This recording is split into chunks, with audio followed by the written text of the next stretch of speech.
Welcome back to Times Square. It's Kevin McCullough, That Kevin Show.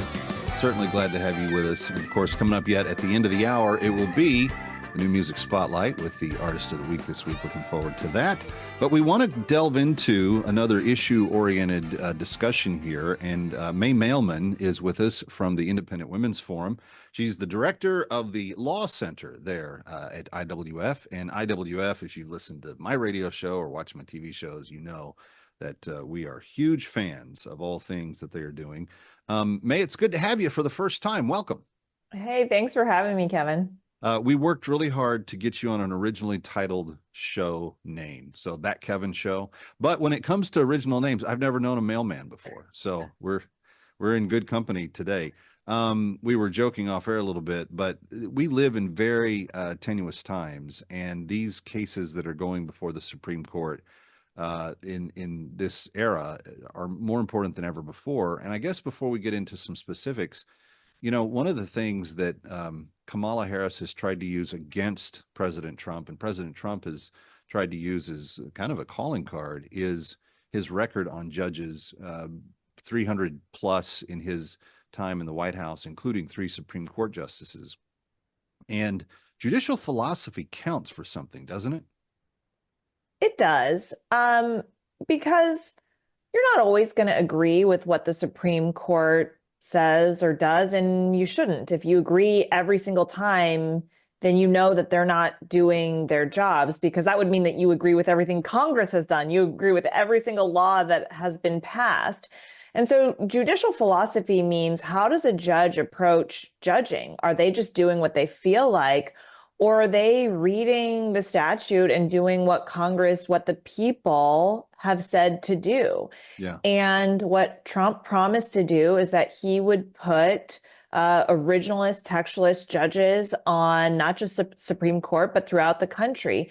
And, you know, that might not always make people happy, because that means that they're not always going to do what they want to do. But that should actually make all of us very happy, because it means if we don't like what they do, we can change it. That's on us. That's on us creating a law.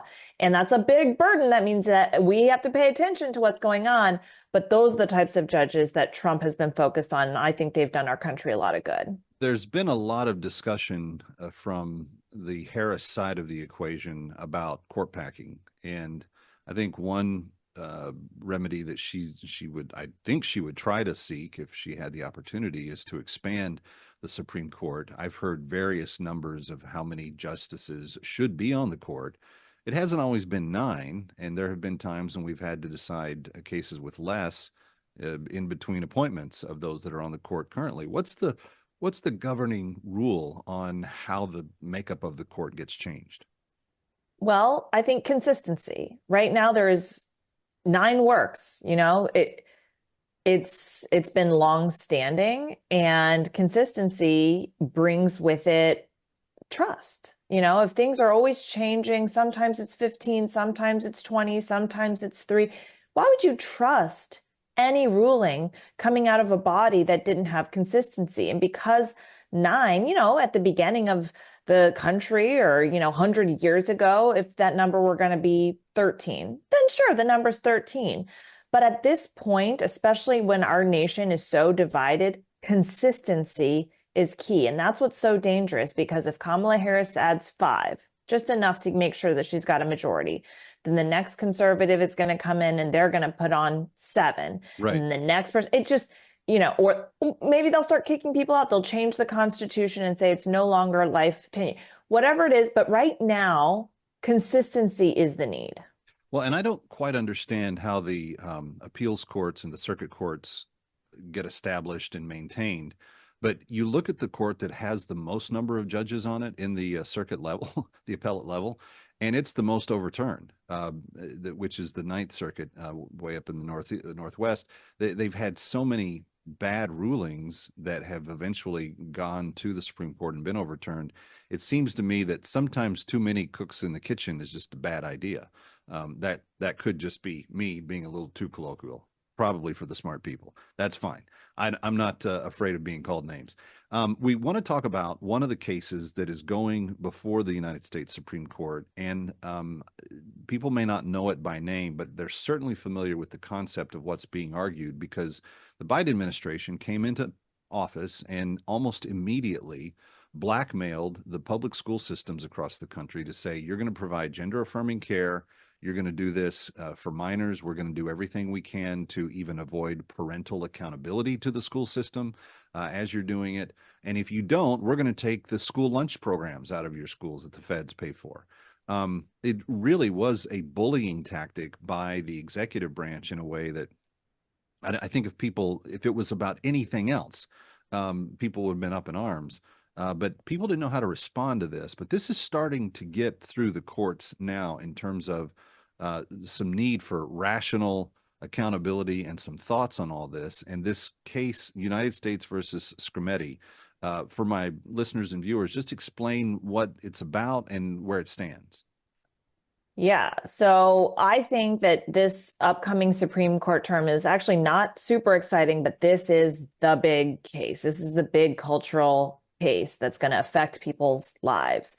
And here's why. So Tennessee, like a lot of states, says that minors who can't get tattoos without parental permission or can't get tattoos, period, that minors do not have access to sex trait modification procedures. Some people call it gender affirming care. No. These are sex trait modification procedures where you are cutting off your genitals, where you're sterilizing yourself. And I want people to hear that clearly. Sex trait modification. This is fancy language now for removing little girls' breasts and changing genitals. It's top and bottom surgery referred to in some of the situations. But it always, it's funny how they try to couch it in like descriptive, language that doesn't quite tell you what it is. But this is a bad thing. Exactly. I mean, this is kids whose brains are not fully developed, trying to assert that they know what they want to be, that what body parts they want to have when they're adults. You're sterilizing children. So Tennessee rightly says you have to at least wait until you're 18. Okay. If you want to make a massive decision like that, that could create depression, suicidality, all of this for a lifetime. No, you're going to have to wait until you're 18. This is beyond a reasonable law. And that's usually what, but of course, they get sued. And the basis for the lawsuit was in part that it's unconstitutional, that the Constitution, when our founders created our United States Constitution, that they created you must allow minors to cut off their genitals. What? So what the argument is that under our Constitution, you can't discriminate on the basis of sex. You can't say, men, you can drink at age 16, but women, you've got to wait until age 18. You can't discriminate on the basis of sex. Okay. And so they say that this law discriminates on the basis of sex because there will be some instances where girls can have access to estrogen if they need it, okay, for medical reasons, but boys would not be able to have access to estrogen if they just want to become girls. So it's removing all distinctions between the two sexes, and that's what completely.